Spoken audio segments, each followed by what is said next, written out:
Howdy everybody, Tech Southern Man here. It's been a while since I've done a video and kind of going down into the fall fish deal and not fish this week and a half ago. I did a little fishing and I wanted to kind of break down some stuff and talk about reels and whatnot, what I like using, what I was raised on or whatnot.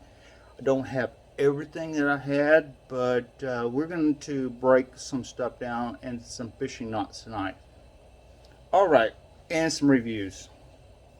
You know, I don't have a 202 reel right now. I like to find one, an old pole like I used to have. It's good. This is something kind of like that, just a cheap generic pole. You can find these at Walmart.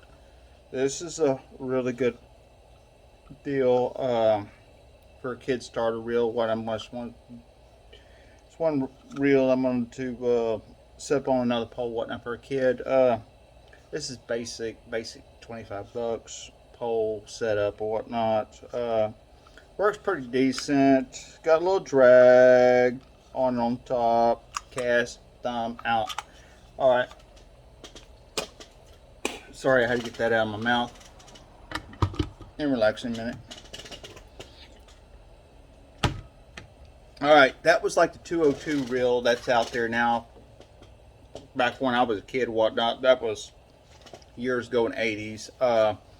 Back in the 80s, we had something a little better, whatnot. They had the Rhino 202, Rhino 303. Well, this ain't a Rhino. This is a Zepco 33. This was a little bit better. My grandmother had the other class, the next step up to classic, whatnot. These are a good reel. If you want to get in basics into catfish, you have the drag on it. You have a bait click on it, which you had to activate it or whatnot, if I remember correctly. You hear it? Works good. A 10-pound line, 15-pound line. You don't want to go too aggressive with your string on it. Pole. It came as a combo, or you can buy the reel, whatnot. That was good. That was a good thing right now. That's what I fished with a lot. I've caught a lot of catfish on this reel. I've had it since like 84, 85, somewhere in there, if I remember correctly. I'm getting a little older. I'm getting a little senile. It was a really good pole. Good reel. I mean, you can turn around, you can pull the bait click off of it. Still going to relax a little bit. But it was a good reel. But for the money, it was good at the time. All right.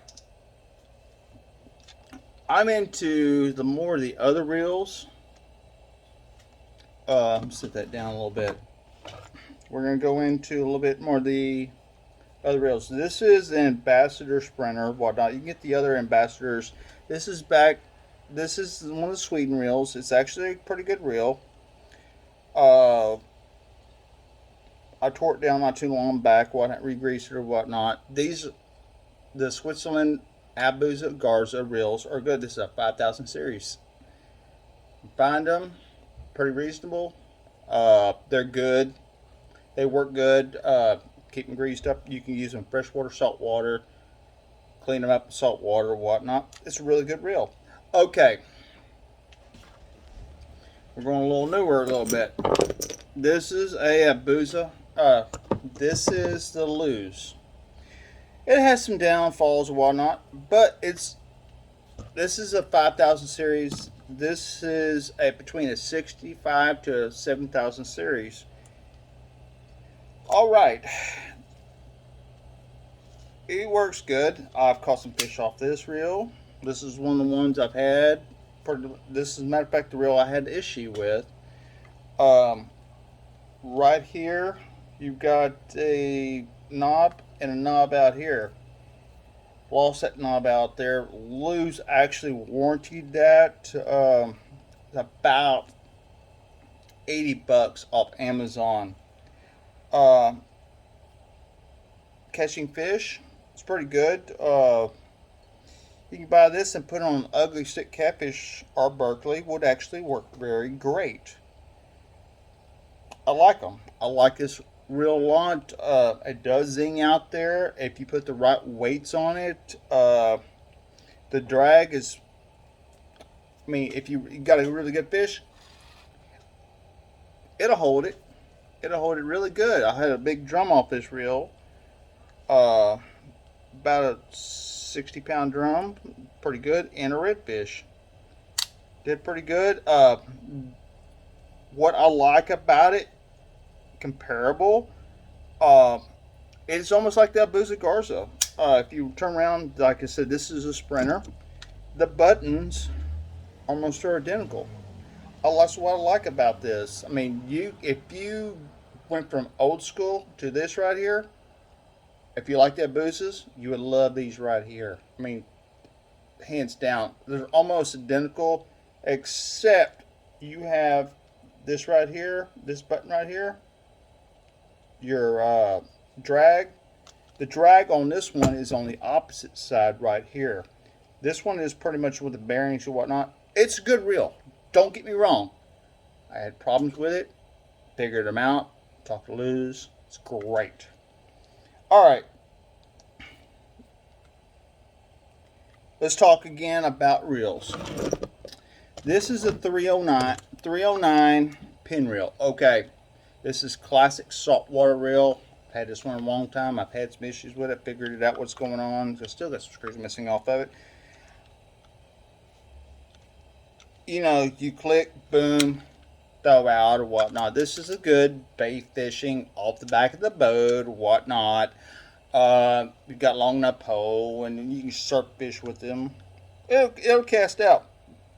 You got your drag. Same thing over here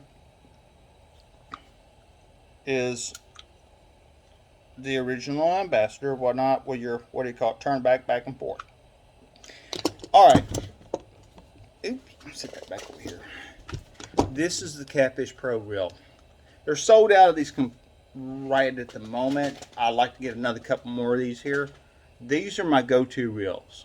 These are the badass reels that I have. I love these reels. I have 10 of these, 11 of these.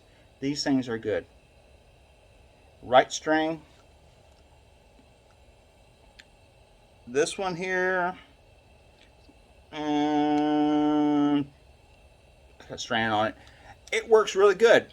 And this is where I'm going to say I'm comparing reels or whatnot. Okay, the Ambassador reel has that push button. Okay, this is like more the classic style of the pin reel. Is you actually have that drop over there. You also have the bait clicker deal right there, as well as the Luz. You have the same thing right there. That's when you go into bait click mode or whatnot. Works very good. Both of them, I actually think the Catfish Pro is a little bit more louder than the Luz. Both work great. I've worked fish 3-4 times a week. Not a problem. That's where we go at. And then you can go after more pricey stuff, but this is stuff right here is for the working man. It works good. It works good for what we do. Good poles. If you want to go ugly stick, or if you want to get up to a whisker, good. Catfish Pro has some good poles. I am not knocking them down. They will hold anything in saltwater, freshwater, drum, sheephead, catfish, anything you need. These two top end reels right here will do everything. This right here, it's old classic right here. It'll do anything in the river too, as well as saltwater. Now they're harder to cast a little bit. All right, we're gonna go into budget making stuff. We know sinkers are hard to come by, and if you can go by your local tire shop or whatnot, they'll give you a couple handfuls of lead, or if you can buy some of them off of them. These right here, molds, little, you don't want to do this outside a little bit. This is for like 45 bucks. They're great. They are good to have. This one is an egg weight deal. You actually slide, I don't thought I had that deal over here, but you actually put a deal here. You pour your lid in there. Boom. You pull the deal out. Boom. You make a good weight, and you will have a weight. Sorry, these things got a little wet the other day. You'll have a little weight like this, or you can go to big, and I think the biggest one on it is a 5. It's a 5 ounce. All right, it works good like that. Okay, we're gonna go into some tying stuff. I've had problems this year, whatnot, leaders and all kinds of stuff. I'm not really going to show too much tonight of how to tie a Carolina rig or whatnot, but I'm going to actually show. Yeah, I might. Let's see, there's that other one right there. All right. This is the rig that I cut off a line over here to show you all those reels right there, because I'm actually going to have to restring them up. A Snell hook. These are the Catfish Pro, not Catfish, Pro Cat hooks. They're a green hook. Get them at Academy. There's 20 in a package. I think it's like $3 or $4, whatnot. I love them. Then I put in about 18 inch mono Berkeley 30-pound line on there on a swivel like this. And depending on where I'm at, how much weight I put on there, but I like to put a bead on there. Then I put my what am I fishing with or whatnot, and the currents and stuff like that. As far as sinker, this one has a 2-ounce sinker on here. This came off one of my lines. I like this set up a little bit. It works pretty good. I've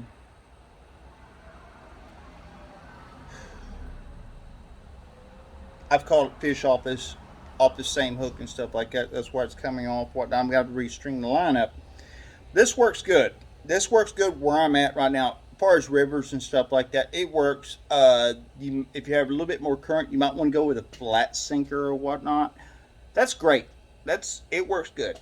So okay, that's what I'm currently fishing with a lot. Lake Pflugerville. I'm getting out Pier 4 about 25, 30 yards out, and I'm having pretty good luck at the moment. There was a little salty time, a little bit.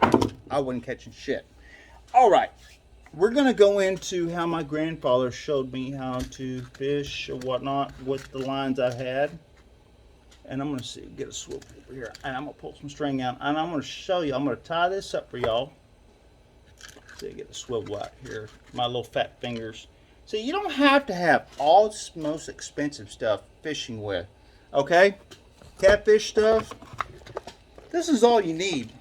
A deal there, $4 or $5 deal, whatnot. You can put everything in there. Yeah, it's got a little bit more everything I need in there, but it works great. I always say this: always have a pair of pliers. It don't mean to be the most expensive. Always carry a pair of pliers with you. Grandpa always had a pair of Klein pliers, which I wish he still had them and whatnot, but didn't get a hold of them. But pulling the hook out works good. Kids don't need much. I'm gonna tie this up for you. I'm gonna pull some of this here line off.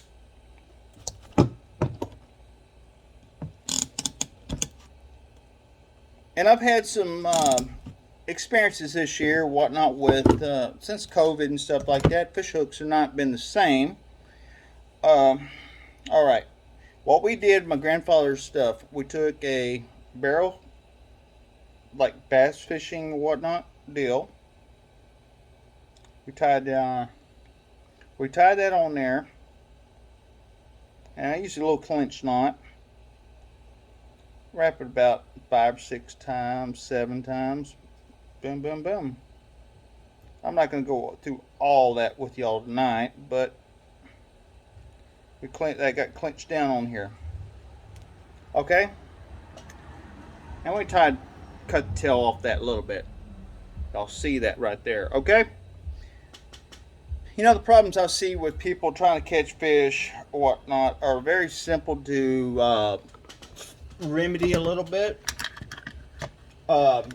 When we catfish a lot out there at the river and stuff like that, or stock pond over like Grabs' place or whatnot, we always had something. This is how we did this stuff. My grandmother would have some of these bait cast deals.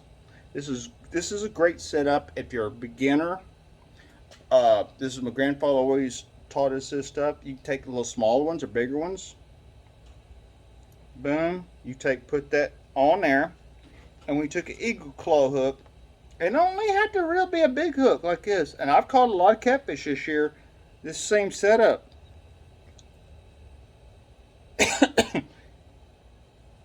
You can take that right there setup. Is what we fished with growing up. You can put a piece of liver on there. You can put a worm on there. It worked great. So that's what we worked with as growing up as kids. Don't get no more simple than that. You can take and put a bobber up here a little bit. It works good if they're biting up on top or lower or whatnot. A lot of times this time of year, they're doing their thing and whatnot. But it also works good in the river, stock pond and whatnot. What happens, that hook, that sinker will go down there, and if you got something that's gonna float up or like that, it's gonna stay there. It'll kind of stay there a little bit, and it'll, what do you call it? Right there, bait. You put a little bait fish on this if you had to, a little minnow. It's gonna be right there. It might do its weird thing, whatnot, but it will work. And I hope this little educational deal helped y'all this evening and catch more fish. Y'all have a great afternoon and evening, and like and share and comment. Y'all have a good one. Adios, and keep on fishing.